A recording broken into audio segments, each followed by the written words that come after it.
Hey guys, welcome back to Chess Centers. Today we're going to be looking at another game. This is again a Garry Kasparov game. Here in this position, Garry Kasparov is black and Anand is white. This is the fourth game of a game played in of a tournament played in 1996. Here, the earlier three games were drawn, and the winner of this game is the winner of the tournament. So Garry Kasparov is trying to win. Anand is also aggressive and trying to win. So we have the Sicilian, an aggressive opening, as we all know, and then we have D4, the common variation. Now we have the Sicilian Nadrov, and here, yeah. Now this is a very common position in the Sicilian Nadrov. Uh, Here bishop g7 fianchet going, and then we have bishop to e2, putting pressure on the knight on g4, and then we have h5 just to defend the knight. Here takes and f3, just to stop the bishop from attacking this queen, as well as forming this nice chain and giving the f2 square for the bishop. Next we have bishop back to d7 and bishop f2. Now knight to c6, challenging the d4 knight.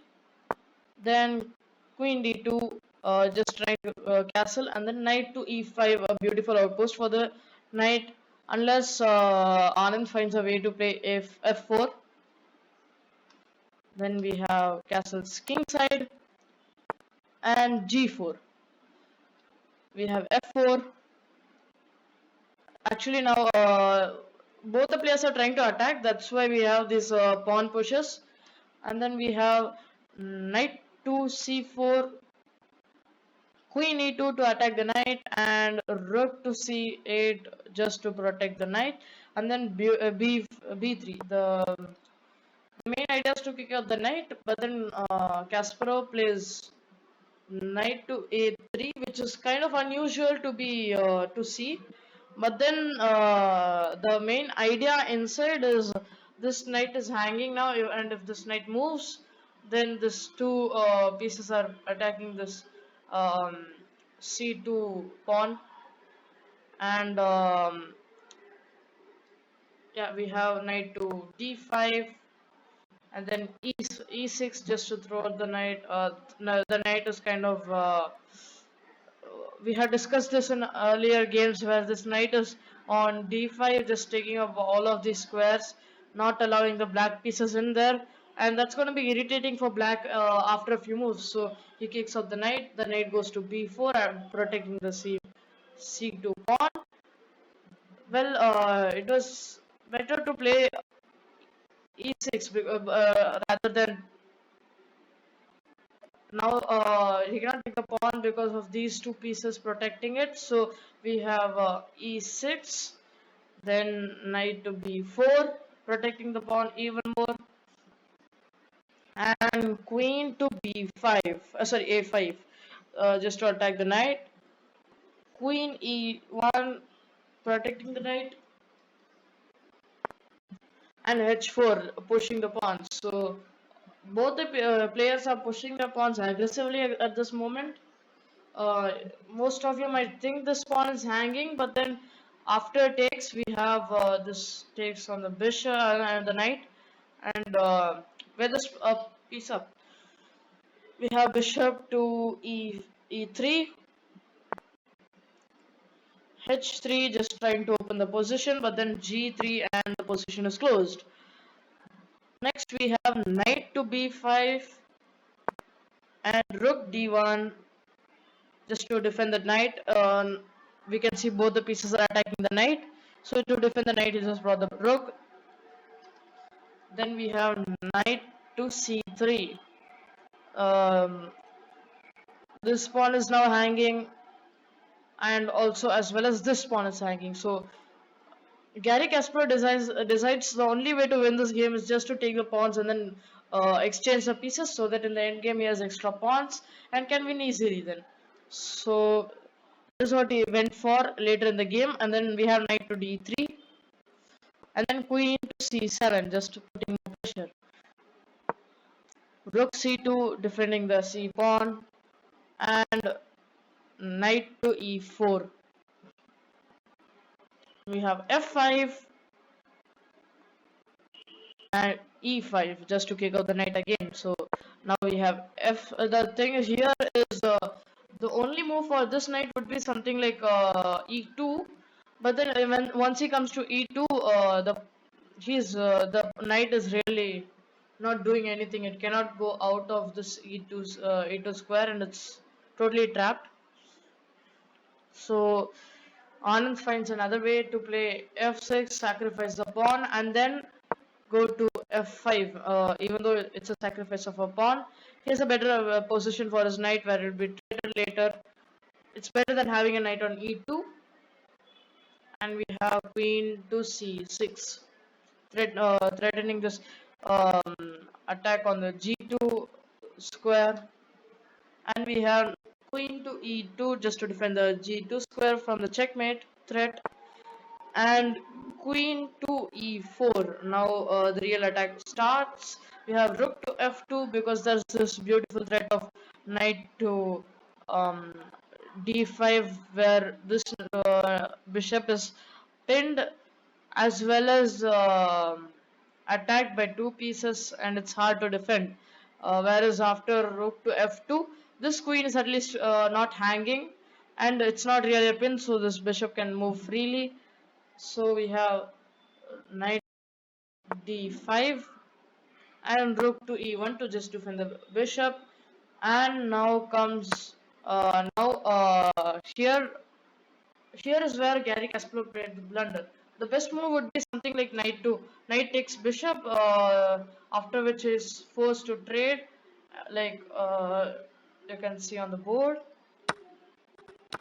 And now we are Garry Kasparov is 2 pawns up and can easily win the position because it's end game and 2 pawns up means total victory. But then he thinks queen takes, and then the queens can be exchanged, which will be a better position since he does not have to exchange the queens after everything. So this is a blunder because we have queen to g4. Queen to g4 is basically attacking the queen with the rook, and these two pieces, the rook and the bishop with the queen. And here is where Garry Kasparov took a sign of grief and thought that he understood that he made his biggest blunder of his entire career, and he took a big sign of grief. You can see the clip which I'll be playing. It shows Garry Kasparov with his reaction of on this game, on this move.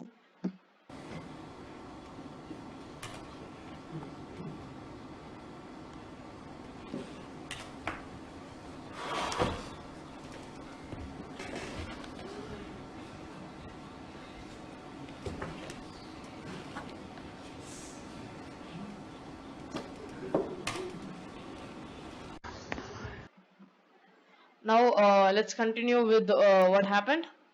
Now we have castles at defending the bishop and the rook, and then the queen is gone. And after knight takes, the pawn is gone. The pawn 2 is gone. We have a compensation for the queen. Garry Kasparov has a compensation, but then the queen is taking all the pawns easily, so it's gonna be hard for Garry Kasparov to win. Knight d4, and the b pawn is gone. Now the a pawn is fleeing, and we have king g2, rook c3, and knight to b2 just to defend the knight. And then we have knight to c2, knight c4, just keeping the rook away from going to the 8th rank. And we have d5, knight to d7. Garry Kasparov is just trying to stay alive and not lose the game, but Anand is unstoppable at this point. And now we have f5.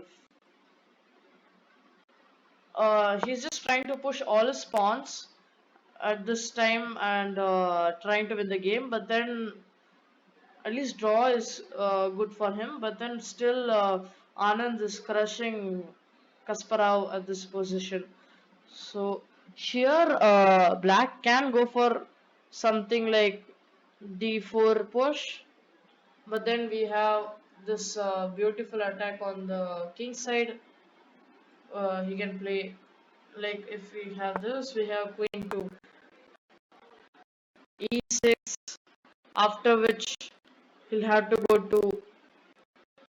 go here, and then we'll have knight to f7, and there's a beautiful attack on the king side, and Anand is totally crushing.